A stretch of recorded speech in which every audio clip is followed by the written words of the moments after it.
When Bilbo opened his eyes, he wondered if he had, for it was just as dark with them shut. No one was anywhere near him. Just imagine his fright. He could hear nothing, see nothing, and he could feel nothing except the stone of the floor. Bilbo strode forward with his hand on the ground until he found the stony wall of the cave. He stood up fully now and went forward. Eventually he came to an icy pool of water and heard splashing near him. "What is it, precious?" A voice called out in the dark. I'm Mr. Bilbo Baggins of the Shire. I have lost my friends, and I would like to get back to them as soon as possible." Gollum revealed himself to the hobbit. "Yes, but it does not know the way out, does it, precious?" "No, I'm afraid not," Bilbo replied. "We know the way out," Gollum claimed in a lighter voice, "but we are also hungry." Gollum's darker voice repeated. "Does it like riddles?" Yes, I do like riddles," Bilbo answered.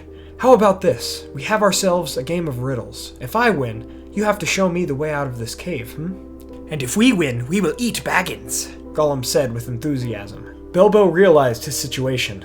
This was his only way to get back to his friends. "Very well," the hobbit replied. As this game of riddles progressed, Bilbo found that he had underestimated this creature Gollum. With each riddle, Gollum had become more anxious to consume his opponent, and he trembled in agitation. Bilbo grew worried at his situation, but at least he had his elvish sword. Eventually, after many riddles were asked, Bilbo was shaken and could not think of another question. "Ask us!" Gollum demanded. "Give me a moment," Bilbo said with a hoarse tone in his voice. He reached into his pocket and found nothing. No, there was no ring or riddle in there. "We have run out of patience," Gollum said, as he suddenly became completely invisible to Bilbo's sight. Even in this immense and terrible darkness, the hobbit had been slightly able to see his opponent's eyes. Unknown to Bilbo, Gollum had accidentally dropped a powerful golden ring near to where the hobbit awoke in the dark. But the creature had found it once again, slipped it on, and was completely lost from sight. Now, Bilbo was truly frightened. He held his sword at the ready for whatever was to come. Outside of Goblin Town, the 13 dwarves of Thorin's company and Gandalf regrouped. The Grey Wizard instantly realized that Bilbo was not with them. Even after many moments, the hobbit made no sign or appearance. "We must move forward," Thorin said.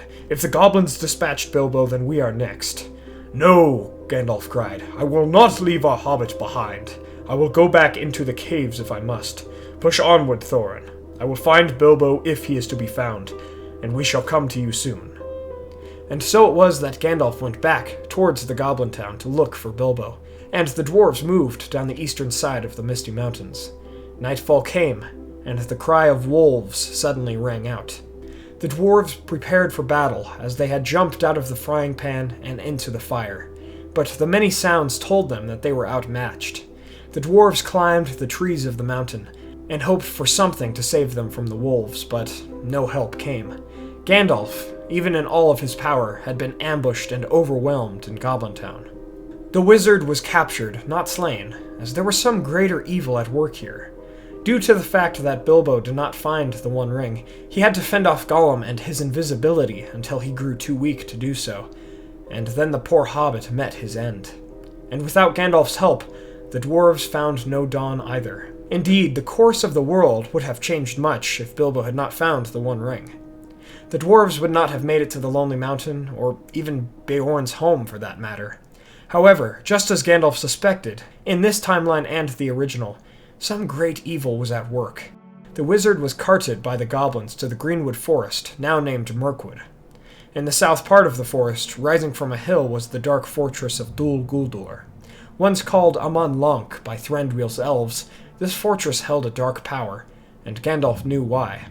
Years before, in 2850 of the Third Age, Gandalf had entered Dol Guldur and found that Sauron had returned to it. Now he awaited the Dark Lord's wrath. With Bilbo gone and Thorin's company defeated, Smaug laid unhindered in Erebor, waiting for something to awaken him. Sauron the Necromancer came to Gandalf, and he tortured the wizard. Eventually, Sauron found the elven ring Narya upon Gandalf's hand, and he took it from him. However, there was hope for Gandalf. During the events of The Hobbit, the White Council had decided to attack Dol Guldur and oust Sauron. and so they came after a few days of Gandalf's imprisonment. There was a great battle atop Dol Guldur in the late autumn of 2941 of the Third Age, and eventually the White Council saved Gandalf. Sauron's spirit withdrew, but this was not the end of the conflict, only the beginning. With Thorin's mission to reclaim Erebor failed, the White Council knew that they would need to do something about the dragon Smaug, before he could be used by Sauron to dominate the northern lands of Middle-earth.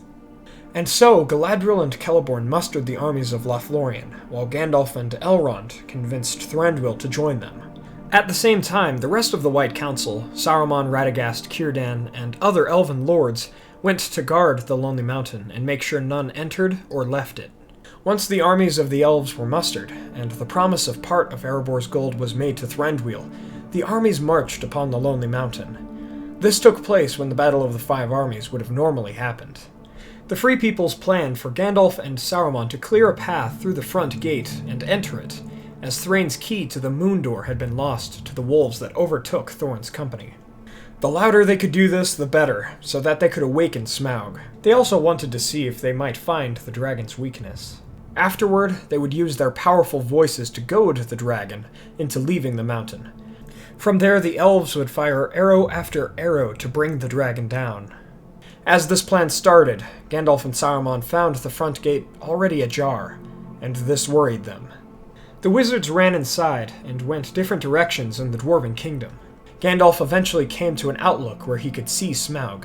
The dragon was already awake, and it seemed to be conversing with someone, but Gandalf could not see who it was. A dread suddenly overcame the wizard, as he saw the dark, shadowy shape. Sauron had gotten here first, and secured an alliance with Smaug. Without the interference of Bilbo and Thorin's company, Sauron made his way here after departing Dol Guldur. Doom was near at hand. As Gandalf started to withdraw, wanting to tell the elves and Saruman to retreat, Gandalf saw a third shape emerge next to Smaug and Sauron. It was the White Wizard. At first, Gandalf thought his friend was trying to overwhelm the two evil beings, but instead, Saruman dropped to one knee. A fright overcame Gandalf, and he ran back out of Erebor. Whether it had been Saruman's plan to join Sauron this whole time, Gandalf was not sure. However, he knew that this deadly alliance between a dragon, wizard, and necromancer would doom Middle-earth. The Free Peoples would need a new plan if they were to overcome these three evils. Gandalf mounted his horse that he had taken to the Lonely Mountain, and hastened it to his friends. He cried retreat many times over, but it was no use.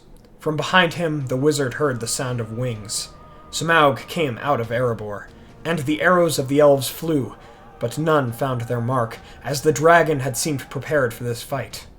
Gandalf realized that Saruman must have told the dragon of the impending battle with elves, so he knew exactly what to expect. Flame and wind easily unmade the thousands of elves that had come, and all were in panic and full retreat. Gandalf realized that secrecy and stealth would have been the only way to defeat Smaug, but without it, the Free Peoples were outmatched. Gandalf rode southward to warn the people of Lake Town about Smaug, Saruman, and Sauron, so that they could tell the rest of the world. And so it was that the Free Peoples were scattered after that day. The Dark Triumvirate, as Smaug, Saruman, and Sauron were now called, overtook Middle-earth, while the Free Peoples abandoned their large settlements and lived in the wilds. Sauron returned to Mordor and bred many armies of orcs while calling upon the Haradrim, Corsairs, and Easterlings to aid him. These armies overtook Gondor and all great cities of men. Saruman dwelt in Isengard and overtook Rohan and the dwellings in the center of Middle-earth with his Uruk-hai and orcs.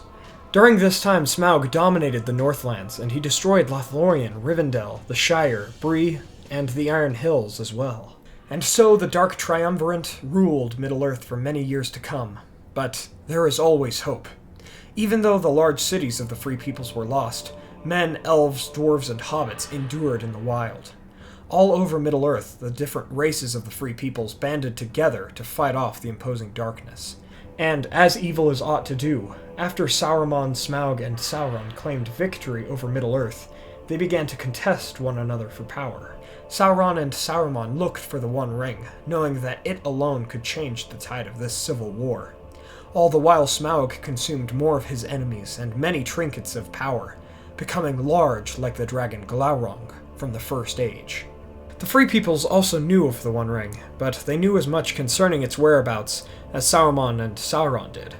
After some years, Aragorn, who survived the burning of Rivendell, led the search effort, and the Free Peoples looked for the One Ring, so that it may be destroyed.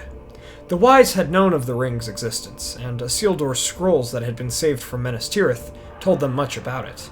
Saruman used his Palantir and knowledge to look for the ring among the Anduin, the ring's last known location, so he could use it to challenge his two former allies. And Sauron used the Palantiri that he had recovered, as well as his 9 riders to try to find the ring. But no one knew where it was or who might have had it. Going from cave to cave, Gollum still lived and held the ring. For his hundreds of years of life, Gollum knew how to stay hidden, even from the Nazgul who sensed the ring's presence. And so it was that Middle-earth was divided, looking for a small trinket that would determine the fate of the world. None knew of Gollum, as Bilbo had not escaped his encounter, and none would know of him for many years to come. Hey everyone, Yoiston here. Thank you all so much for watching. I hope you enjoyed this theory. If you did, please hit that like button and share this video with someone who you think might enjoy it. This is a very interesting topic to think about, in my opinion. Bilbo, who stumbled upon the One Ring in the dark during The Hobbit, determined the fate of the whole world. It makes me think of this quote from the books. "Behind that, there was something else at work, beyond any design of the Ringmaker. I can put it no plainer than by saying that Bilbo was meant to find the ring, and not by its maker, in which case you also were meant to have it, and that may be an encouraging thought." There truly was something else at work that caused Bilbo to find the ring, so that this theory never came to be, but what do you all think? Would the story have gone like this, or would other events have taken place? Also, which faction do you think would have eventually found Gollum? I think Sauron's Nazgul would have tracked Gollum down first, but it is possible that others would have found him. Let me know in the comments below. Please make sure to subscribe to join the Men of the West and all of the Free Peoples today, and I will see you all next week with a video about Dagger Daggeroth. As always, thank you all for joining me on this adventure. Until the next one, my friends.